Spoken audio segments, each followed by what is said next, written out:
பெற்றுக்கொள்ளுங்கள் மகாதேவா. ஸ்வாஹா.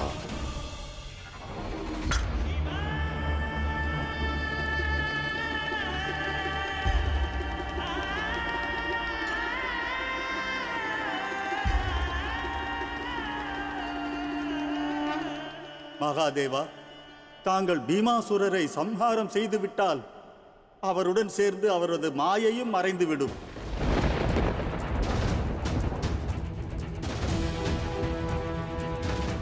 பிறகு தாங்கள் இவ்வனத்தை விட்டு செல்ல இயலும்.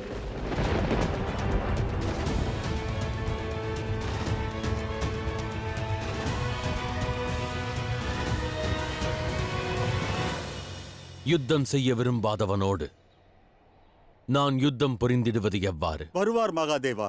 பீமாசுரர் நிச்சயம் வருவார். பீமாசுரரை எங்கள் அரசராக நாங்கள் ஏற்ற பொழுது நாங்கள் அவரிடம் ஒரு நிபந்தனை வைத்தோம்.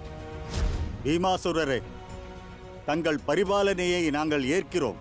ஆனால் தங்கள் மனைவி மீது ஆணையிட்டு கூறுங்கள், எங்களுக்கு ஏதேனும் ஆபத்து நேர்ந்தால் நீங்கள் உதவ வர வேண்டும்.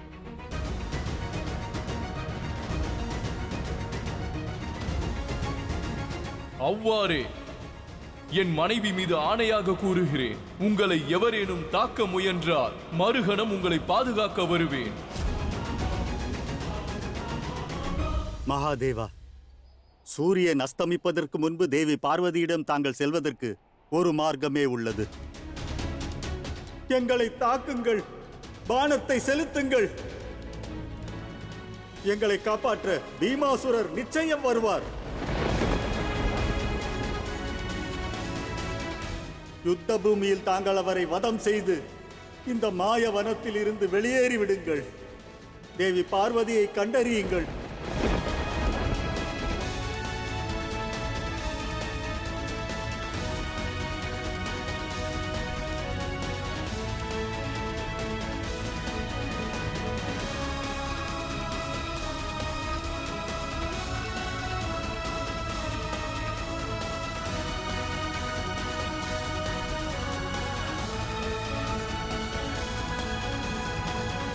இல்லை,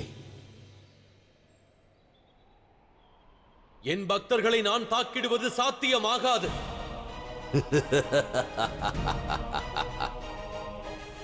மகாதேவா, எங்களால் தங்களுக்கு உதவ முடிந்தால் அதுவே எங்களது சௌபாகியம். மற்றவர்களைப் போல் எங்களால் தவம் செய்ய இயலாது. ஆனால் எங்களால் இவ்விதத்தில் தான் தங்களுக்கு உதவ முடியும் மகாதேவா. எங்கள் சௌபாகியத்தை பறிக்காதீர்கள் மகாதேவா. தங்கள் வேதனையில் நாங்கள் பங்கெடுப்பதால் தங்களின் அருகில் வந்து விடுவோம் அல்லவா மகாதேவா. உங்கள் மனதில் நாங்கள் இடம் பிடித்து விடுவோம் மகாதேவா. பானத்தை செலுத்துங்கள் மகாதேவா.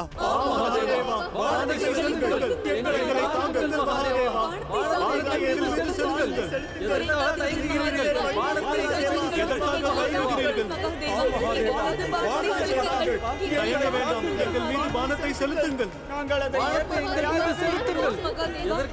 செலுத்துங்கள். தயாராக இருக்கிறோம். பானத்தை செலுத்துங்கள் மகாதேவா, செலுத்துங்கள். எங்கள் மீது பானத்தை செலுத்துங்கள். பானத்தை செலுத்துங்கள். எங்களை தாக்குங்கள் மகாதேவா. எங்கள் மீது பானத்தை எங்கள் மீது செலுத்துங்கள். எங்களை தாக்குங்கள் மகாதேவா.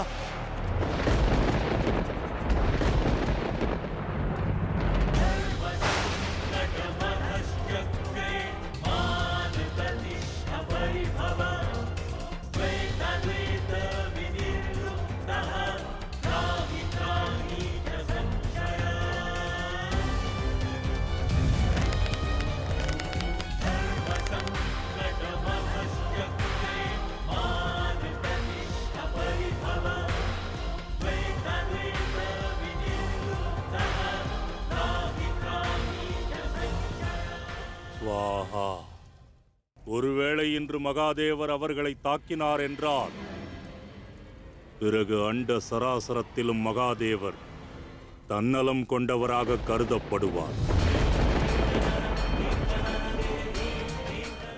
எந்த பிரபஞ்சத்தோர் மகாதேவரை குற்றமற்றவர் என்று கூறுகிறார்களோ அவர்கள் முன்னிலையில் அவர் ஒரு குற்றவாளியாக நிற்பார். ஸ்வாஹா.